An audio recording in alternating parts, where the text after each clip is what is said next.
Hello, doctor. How are Hey, you? I'm great, Patrick. How are you? Thanks so much for inviting me to talk about brain food. Yes, of course, of course. Just a quick little introduction here today. We've been doing these conversations on our MOSH Instagram every week, every Wednesday to talk about brain health, to talk about food and its impact on brain health, and kind of give some of our followers and our customers some tips and tools to stay brain healthy. And for the people that are on here that don't know MOSH yet, MOSH is our company. It's a mission-driven company that tries to educate consumers about brain health and what they eat and what they drink impacts their brain health. Our products are MOSH bars, our little snack protein bars that are made specifically for the brain. And with every purchase, we raise money and donate towards the Women's Alzheimer's Association, Women's Alzheimer's Movement. And Dr. Naidoo has been a big supporter of ours, has helped us with a lot of our different informational info on our website, and trying to educate our consumers a lot about the brain. So that's what we're doing this week. We have the pleasure of speaking with you, and you are an expert in this field. So how are you doing today? I'm doing very well, Patrick. I'm a little bit jet lagged, but I'm doing well. I always love speaking to you and your mom, and I think that MOSH is actually a really good product. It's a really clean protein bar, and I think it genuinely contains nutrient-dense brain foods in it. So I think it's a great alternative for those people who, on the go or in between their day, just want something that is going to be a healthy alternative where Right. they can't get themselves to a full meal, right? And I think that it's important to have, just like it might be important to take a supplement, say if you live in the far northeast like I do, where the sunshine level is different. Unlike you, Patrick, I think you're in California, so we don't have as much sunshine in Boston and in New York. But so some people are deficient in vitamin D, right? So you might have to supplement that. So I just think it's important to have alternatives. But my work is in nutritional psychiatry, and this is the book that I wrote called "This Is Your Brain on Food." Right. And basically, nutritional psychiatry is the use of healthy whole foods and nutrients to improve your brain health. And it's based on the scientific evidence because, decades ago, we didn't know much about the gut and brain, but now we do. And so we know that the microbes in our gut are really impacted by the foods we eat. So whether it's a MOSH bar or whether it's leafy greens or berries or olive oil, whatever it is, they interact in a good way. But the problem, Patrick, is that most of us consume what we call the SAD diet, the standard American diet, and most Right. of Right. us consume a lot of that, right? And because of that, a lot of people, therefore, are dealing with inflammation in their gut. And what I've noticed clinically is that when you have inflammation, this can lead to an increase in symptoms of depression, anxiety, Right. brain fog, problem sleeping, etc. So that's kind of the premise of the work that I do. Awesome. Yes. No, you're extremely educated in your field and so articulate about brain health and about food specifically. And so if anybody's watching here and has a comment, you can just or a question, I should say, you can ask down here in the comments or send it in, and we'll try to ask Dr. Uma about this. But I think, Doctor, some of the specific questions I think people have is pertaining to food. They always kind of want to know what foods are the best for brain health, and you do a lot about this. So I know in our MOSH bars we like to we contain things like almonds, which are good healthy fats and have proteins and omegas, chia seeds and flax seeds, which are dense in omega-3s, protein very low, no sugar, we have no added sugar. But talk a little bit about the importance of sugar or specific ingredients that are beneficial for brain health. Sure. So, one of the things that a lot of bars or snacks have is a ton of added sugar. And I think that you all really paid attention to limit that and really have that be the healthiest version. I think that's important because, for example, Patrick, people eat a lot of cereal in the United States, and they think because the food label says whole grain, that they're consuming something healthy. It's really important that we learn these things, look at the food label. A really helpful tip for people is 4 grams of sugar is 1 teaspoon. Right. And that's because most people don't understand that conversion. Why is it helpful? Because if you saw like a half a cup of yogurt, plain Greek yogurt or plain yogurt is super healthy for your gut if you consume dairy. But if it's a fruited yogurt, right? Because we know blueberries are healthy. You and I have talked about that before with BOGOs. We know blueberries are healthy, but when people buy fruited yogurt, it can have 6 or 8 teaspoons of sugar, but you can calculate that by looking at the number of grams, right? So those little things matter. Same thing with the box of cereal or other products. So you want to try to cut back on that sugar and eat fruit, eat a piece of fruit and that type of stuff. So, it's finding the balance and finding your way towards healthier whole foods. Some great tips. Lean into a plant-rich diet. Add those plants because they add biodiversity to your gut. So my favorite veggies are sulforaphane-rich veggies like broccoli, cauliflower, cabbage, Brussels sprouts, and those because they're low calorie. They're super rich in fiber and they're nutrient dense. So adding fiber to your gut microbes actually helps them along. It fuels them, it feeds them. That's a good way to go. Other foods to think about are those probiotic foods that you can get from different types of yogurt, but go for plain yogurt. And now there are actually dairy-free yogurts that are adding in probiotics. So look for those as well. And then you want to think about those omegas, like you mentioned. You have plant-based, the chia seeds, the flax seeds, the almonds, the walnuts, and then you have the type that are contained in seafood, like salmon and anchovies and things like that. So these are some ways to get you started. And my other favorites are things like spices, turmeric with a pinch of black pepper. People don't think about, but these are actually good. And have a good amount of evidence to help your mood over time. Because, Patrick, the other thing for people to understand is it's not about, the food that you're eating on your plate today or the number that you see on the scale tomorrow. The changes we're talking about when you start to add in healthy food choices, we want this to be sustainable. We want you to be able to add these habits in and do it over time. So, it's not a quick fix. It's a marathon and not a sprint when it comes to these brain foods. I think that's one of the things that's so challenging is so many people, so many customers, so many individuals want to see rapid change. They want to see overnight success with their diet or in the gym or whatever. And with brain health, it's kind of a thing that takes time, right? You're in the driver's seat. We always like to say you're in the driver's seat today, that there are things today that can help your brain health tomorrow in 5 years, 10 years, and so on and so forth. And we've seen that from the data that a lot of it comes down to what you eat. And I think that's why it's so great, the kind of book and the reports that you have done, because you might not see the difference tomorrow. You might feel it with your energy levels or, a thinner waist or whatever. But from the brain side, in years to come, you can see a large difference with your clarity, with your focus, with so many different aspects, right? Exactly right. One of the things is, but people will see quite easily and pretty soon, things like even lifting of brain fog, just that they're thinking clear and their attention and focus is getting better. It makes a difference to how people are feeling emotionally. And I think that what's happened in the last few years is many people are not feeling emotionally at their best. But people often think of they have to have a diagnosis or they have to see a doctor. But here's the thing. Many people are just not sleeping well. They're just not feeling good. They're feeling super anxious. And it may not be easy to see a physician immediately or see a therapist. By all means, I want you to access help when you need it. But at the same time, at home, right in your kitchen, you can be using foods in a different way. You can be eating healthier. You can be making better choices and help yourself while you're waiting to see that professional for help. Right. And so I think you just talked a little bit about sleep specifically and the importance of sleep for clarity and brain fog and focus and everything like that. Obviously, sleep has become a huge topic throughout America specifically. Do you talk a little bit about some foods that maybe help you sleep better, or what the importance of sleep, or when you should eat or shouldn't eat before going to sleep, anything like that?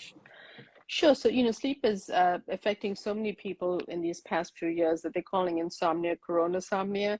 And it's because the pandemic has really impacted individuals so much. So let's just start very quickly with sleep hygiene. Sleep hygiene is just taking care of your body and your mind and getting yourself ready for sleep when it's time to sleep. So not having bright lights on, shutting off the TV, keeping your phone in a different room, or charging your phone in a different room.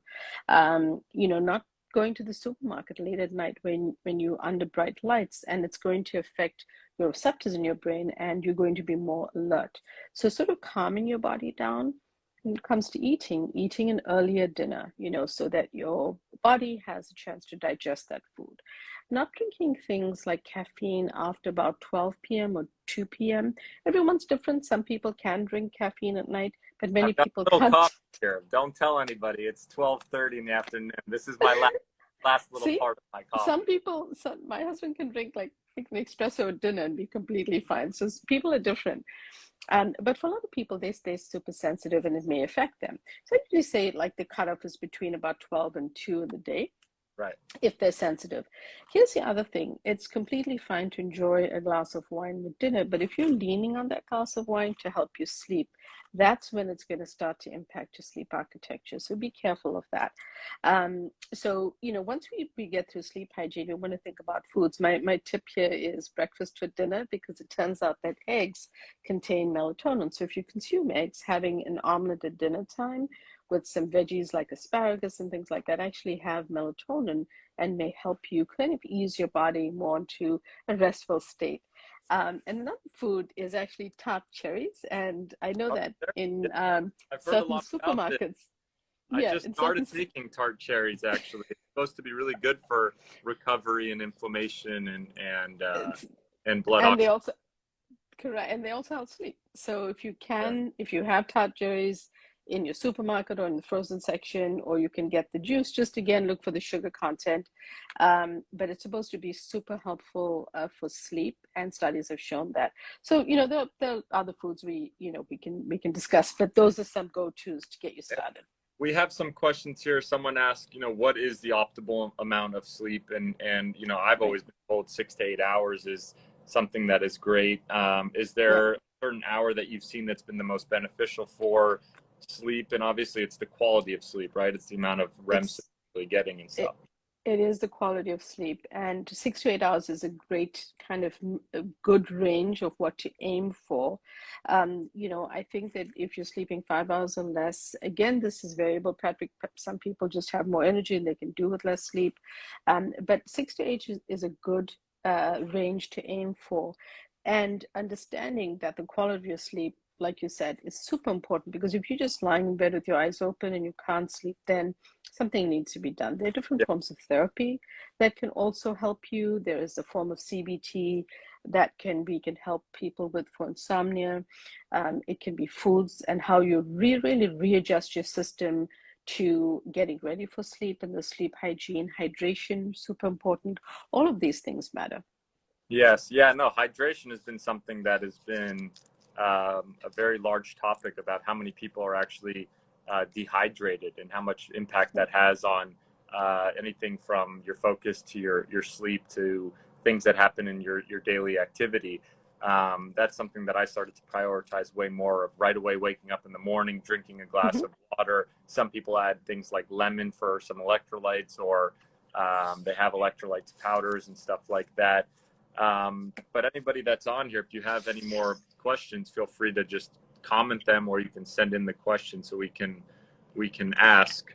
Um, but I think one of the other questions we had here was if you're not a big fan of sugar and sweet things like we are at MOSH. At MOSH, we don't add any sugars to our bar, but we do utilize things like allulose and monk fruit. Are there any sweeteners that you do like or don't like? I know that some people have said, honey or coconut sugar or anything sometimes are better than cane sugar. I don't Mhm. know if you have any preferences for agave or honey or monk Sure. fruit, things. Sure. So in some of my recipes, what I do, Patrick, is I ask people to add a touch of honey, because honey has other health benefits. Right. And, for me, it provides an option where you can get other health benefits and use just a little. Ultimately, whatever those different sources of sugar are, they do break down to sugar, right? In the Right, right, simplest form. So the reason I select honey is because it has other, for example, benefits on immunity and things like that. And I usually just ask people to use just a touch in their recipes. With the artificial sweeteners, a lot of the sweeteners that showed up sort of not so well in studies in anxiety are things like stevia and the right, older sweeteners. And I think that because, and what I want to preface this by saying is it's also the amount you use. If right. someone is subsisting on a diet soda that is laden with artificial sweeteners, they could be revved up. It could impact anxiety. It could disrupt their gut microbiome. So I want people just to be cautious about it and to see, also to see the impact on how it makes them feel. So those are usually my guidelines, and usually I like to say that my favorite fruit is berries because it's Right. low glycemic and it's rich in fiber. So it's a good, and antioxidants. So it's a good one to choose. Right, of course. I love those too. And so we've gotten now 2 or 3 questions about coffee and caffeine. I know you already talked about caffeine is can be great for the brain, but usually try to limit it after noon so that it doesn't impact your sleep and your sleep patterns. Right. But some people have asked just overall about coffee. How great is coffee Sure. for the brain, short term, long term? I know Right. I've read a lot about coffee and coffee bean Right. extract as being very beneficial for blood flow to the brain and for focus and stuff. Correct. So, is there anything specific from your side? So that's actually great information. And so coffee itself is rich in polyphenols, plant polyphenols, Right. and it's actually has several. So these are great for your for your brain and for your body. And actually, that we need to differentiate, the fact that sometimes caffeine people can be sensitive to. So studies on anxiety looked at a certain number of milligrams of caffeine, and some people could tolerate it better than others. So if you tolerate coffee and you enjoy it, you have to sort of assess that with what I call body intelligence, one of the pillars of nutritional psychiatry, which is, maybe you have more than 2 cups and you find yourself a little jittery, uncomfortable, or you can't sleep. Obviously, then it means you need to cut back. Some people, have even a half calf and they are really revved up. And then what that's saying to you is it's probably not for you. You may want to switch to something like green tea, which gives you a little bit of that energy boost without that jitteriness that people find uncomfortable. So right. And then so one more question here. I know while we're still on the topic of sleep, wondering about melatonin use. I know everybody, myself, I've used melatonin when I go on planes or travels, and we just got another question about melatonin, so that's about 3. What are your thoughts on melatonin? I'm sure it's kind of similar to what you're saying in, how often people are using it, or, making sure people don't become reliant on it to fall asleep or have a good night's sleep. But what do you think about melatonin? And if you're not a fan of melatonin, is there anything specific that people can take before sleeping? I know you mentioned tart cherries are really good for helping rest and relaxation and sleep. Anything else? So, I think, so we talked about sleep hygiene. We talked about hot cherry juice as an option and foods that contain melatonin. No harm in the occasional melatonin supplement. Make sure you're speaking to your doctor about it. But what I don't want people to do, Patrick, I know that you travel a lot. You probably need that melatonin to help you get a good night's sleep so that you can be on the road again, on set again. What I don't want people to do is sort of rely on melatonin, because then they're not really fixing what the underlying issue with their sleep is, right? And so what I would say is, if you kind of depending on it, and that's the only way you can get to sleep, speak to your doctor about maybe some more options, not necessarily medication options, but there are different forms of therapy that can help people, which now can be done online, and other programs just to help people with their sleep. So the occasional melatonin to help you, or occasional, time of stress, if that's something that you need, that's completely okay. But there are more solutions for our sleep that we can find. Right. Well, great. Thank you so much for all that information. So for everybody on here that's listening, I'm coming live. I'm Patrick Schwarzenegger, coming live from the MOSH account, and MOSH is a mission-driven company that educates consumers about what they eat and what their drink impacts their brain health. So our product is a MOSH bar. It is a brain bar, we like to call, like a little snack protein bar that is formulated with different nutrients and benefits and ingredients that are good for the brain. We created this product with different doctors in mind. Dr. Naidoo has been very helpful to us and to our company in providing us kind of the different information needed to make the educated, ingredients and products that we want to do. And every week we like to talk with an expert about different things pertaining to brain health. What foods are good, what aren't, what are benefits to sleeping longer, what are ways to sleep better. And you can just ask any questions you want. So Dr. Naidoo is a fantastic doctor. She's an author. If you want to show your book one more time, Doctor. Sure. And it talks a lot about This Is Your Brain on Food is literally the title. And she's very educated and smart in this field and has given us so much information and continues to do so for our customers and followers. So if you guys have any other questions, you can feel free to probably DM her or ask.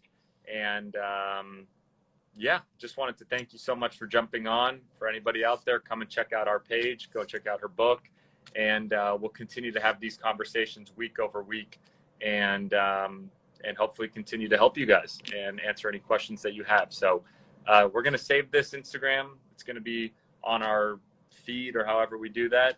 And if you guys have any more questions, let us know and come check out moshlife.com. Thank you guys so much. Thank you, Doctor.